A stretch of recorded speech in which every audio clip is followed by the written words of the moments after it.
आप सबको बहुत बहुत बहुत मुबारकबाद, क्योंकि अब फाइनली आज बीसीसीआई ने नई क्रिकेट एडवाइजरी कमेटी जो होती है सीएसी उसकी अनाउंसमेंट कर दी है।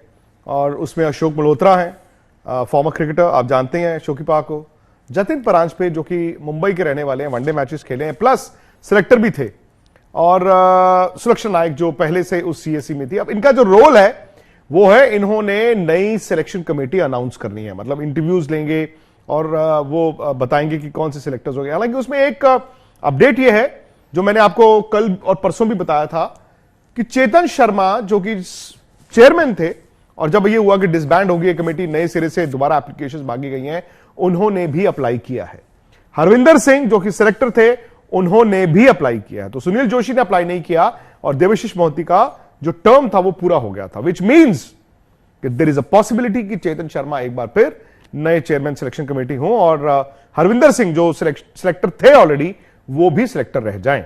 वो तो ठीक है, लेकिन अब आपको न्यूजीलैंड से जाना है बांग्लादेश। और शिखर धवन ने बड़ी अच्छी बात बोली कल। उन्होंने कहा कि अब वनडे क्रिकेट की तैयारी शुरू होगी, बिकॉज वहां पर मेन प्लेयर्स आ रहे हैं बांग्लादेश में, और उसके बाद अब नए सिरे से आपको पता चलेगा इंडियन क्रिकेट क्या चाहती है।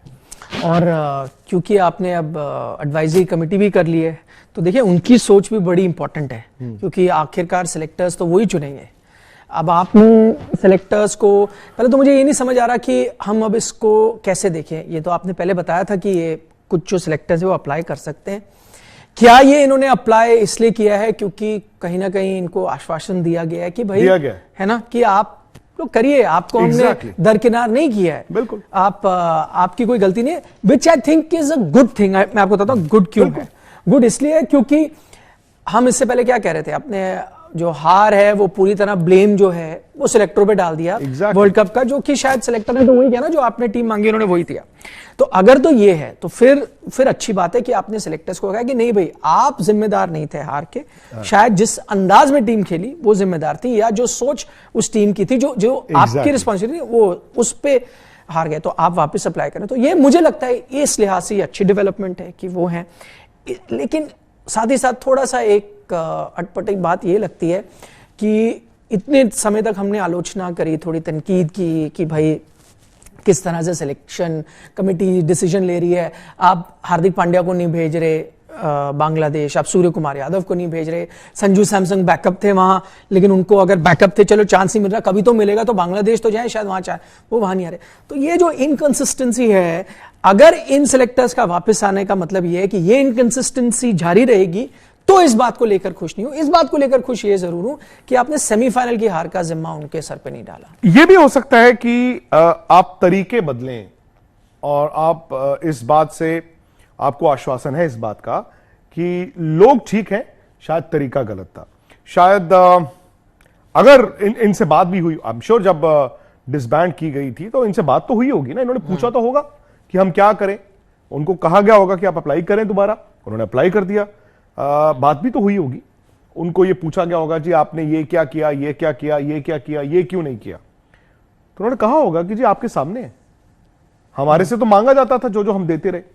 तो मैं तो ये मानता हूं कि शायद आप बेहतर कैसे हो सकते हैं, जहां पे सेलेक्टर्स को अब आप वो जैसे पुलिस के बैजेस होते हैं, बिल्ले होते हैं, वो दिए जाए, उनको कहा जाए नहीं आप अपनी सोच दिखाइए। अब सेकंड इनिंग आपको लगता है ऐसा होगा? 100% होगा, 100% होगा। आपको लगता है कि एक ऐसा सिस्टम जहां पर कप्तान बहुत बड़ा होता है, और मैं सिर्फ एक कप्तान की बात नहीं कर रहा, कप्तान कोच आज भी बड़े हैं, और कोच इतने बड़े नाम होते हैं, इतने बड़े शख्सियत होते हैं, अगर वो कहें कि फर्ज कीजिए कि नहीं भाई हमारा ये थॉट प्रोसेस है, हम वर्ल्ड कप को इस तरह से लेके जाना चाहते हैं, मैं तब भी सिलेक्टर कहेंगे good, will go with the order of process. But अगर फर्ज करें नहीं अग्री, बट लेकिन वो ये कहेंगे कि देखिए आपका थॉट प्रोसेस, आपका और इससे पिछले वाली लीडरशिप का हमने 2 बार आजमाया और दोनों बार गलत निकला, तो आप ये बताइए फूल प्रूफ कैसे है।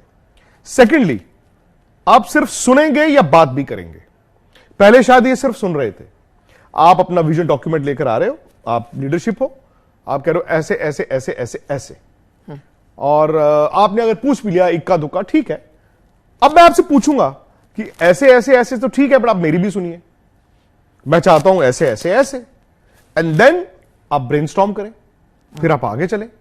आई थिंक अगर लोगों को ये लग रहा है कि वनडे क्रिकेट आ गई है, सब ठीक हो जाएगा, वनडे क्रिकेट में बहुत अच्छे हैं, तो मैं उन लोगों को एक बार फिर बता दूं कि ये गलत है आपकी सोच। क्योंकि आप अपनी वनडे क्रिकेट भी पिछले 1-2 साल में देखें, आप तो खेले ही नहीं हो वनडे क्रिकेट। क्या खेले हो आप? मतलब मेन प्लेयर तो नहीं खेले ना, एज टीम आप कहां खेले हो? आप तो कभी कोई खेल रहा है, कभी कोई खेल रहा है। और उस दौरान जो नहीं खेल रहे थे, have they sharpened their skills? Are they getting any younger? Are they getting any fitter? तो वनडे क्रिकेट ये नहीं है कि आप गए और आप जीत जाओगे। उसके लिए आपको एक्चुअली फूल प्रूफ रखना होगा। और मुझे लगता है कि selectors, Nikhil, have to be empowered. Selectors have to be told. कौन करेगा एम्पावर? बीसीसीआई को करना, बीसीसीआई को ये कहना पड़ेगा। नहीं, देखिए, इसमें मैं ये कह रहा हूं, बीसीसीआई सेक्रेटरी जो होते हैं मीटिंग में, कन्वीनर होते हैं, शायद अगर उन्हें लगे कि नहीं भाई जो आपके कप्तान हैं या कोच हैं वो हावी हो रहे हैं, तो वो स्टेप इन करके ये कह सकते हैं शायद कि नहीं भाई, आई थिंक सेलेक्टर्स की हमने सुनी चाहिए, उनका भी है। कहीं ना कहीं मुझे लगता है थोड़ा बैकफुट पे तो कप्तान कोच भी होंगे क्योंकि अब ये परफॉर्मेंस हुई है। 100% आपको भी पता होगा कि यार हमने एक चीज, लेकिन आप अपने तरीके से चलाना चाहते हो, अच्छी बात है, मैं कहता हूं। और मेरा हमेशा ही मानना है, और देखिए मैंने इससे पहले बहुत, क्योंकि इतने साल से हम टीवी पे शोज भी करते हैं, और फॉर्चुनेटली आज तक पर बहुत बड़े बड़े दिग्गज हमारे साथ शोज में बैठे हैं, वो जो कप्तानी कर चुके हैं, और उनमें से कईयों ने वर्ल्ड कप जीता है, उनमें से कई सिलेक्टर्स भी रहे हैं, कोचेस भी रहे हैं। सबकी एक राय होती थी कि हमेशा कप्तान और कोच की सुनी जानी चाहिए। ये हमेशा कहा जाता है कि सिलेक्टर्स जो हैं वो बैकरूम बॉयज हैं। अगर कप्तान कोई चीज कहता है तो वो कप्तान की सुनी जानी चाहिए। जहां डिस्प्यूट हो जाए, डिबेट कर लो, सुनो फिर भी कप्तान की। मैं अभी भी मानता हूं कि सुनो अभी भी कप्तान की, सुनो अभी भी कोच की, लेकिन डिबेट करो, डिस्कस करो। आप एक मियाद रखो कि ठीक है जी, आप इस प्लेयर की अगर बात करते, सपोज हाइपोथेटिकली प्लेयर एक्स की बात करते हो, कोच कप्तान ने कहा जी ये तो हमारा सबसे बड़ा मैच विनर है, ये हमें यहां से उठा के दे दो। अगर सिलेक्टर्स उस बात से इत्तेफाक नहीं रखते तो वो उस पर जिरा कर सकते हैं कि कैसे है आपका, मुझे बताइए आप इस प्लेयर का रोड मैप क्या है, आप इस प्लेयर का रोड मैप बताइए। अगर वो प्लेयर दिनेश कार्तिक है, आपने उनको आईपीएल से उठा के टीम में डाल लिया, अब आपका उनके लिए विजन क्या है? सिर्फ आपको उनको ले आए हो हाइबरनेशन से, या आप उनको 15 मैच, 14 मैच, 12 मैच किस पोजीशन पे खिलाना चाहते हो? भाई इन्होंने कहा कि हम उनको फिनिशर देख रहे हैं, ठीक है, बट सारे मैच तो नहीं खिलाए, अभी बीच में जाके आपने उनको बाहर निकाल दिया। तो ये सारी चीजें डिबेट होनी चाहिए, मेरा ये मानना है। नहीं, आगे के तो ये रोड मैप अच्छा है, और आई थिंक अगर ये फॉलो करें आप जाए। मुझे थोड़ी चिंता इस बात को लेके होती है जो हालिया अभी चीजें हुई हैं, फॉर एग्जाम्पल कि चलो आपने इस पे भरोसा किया, वो नहीं चला, इस पे भरोसा किया, नहीं चला, वो ठीक है, चाहे कप्तान की सोच हुई हो या कोच की है या सिलेक्टर की भी गलती हो सकती है। भाई आप किसी को बैक करते हो, कोई गारंटी तो नहीं है वो करेगा। प्रॉब्लम पता है तब होती है जब आप जो 15 सेलेक्ट करते हो ना, उसमें आपके बैकअप ही ठीक नहीं होते। फॉर एग्जाम्पल आप एशिया कप गए, आपके पास एक ऐसी स्थिति थी जब एक आवेश खान को बुखार हो गया, आप उनको चाहते थे कि वो रहे, आपके पास एक थर्ड फास्ट बॉलर तक नहीं था।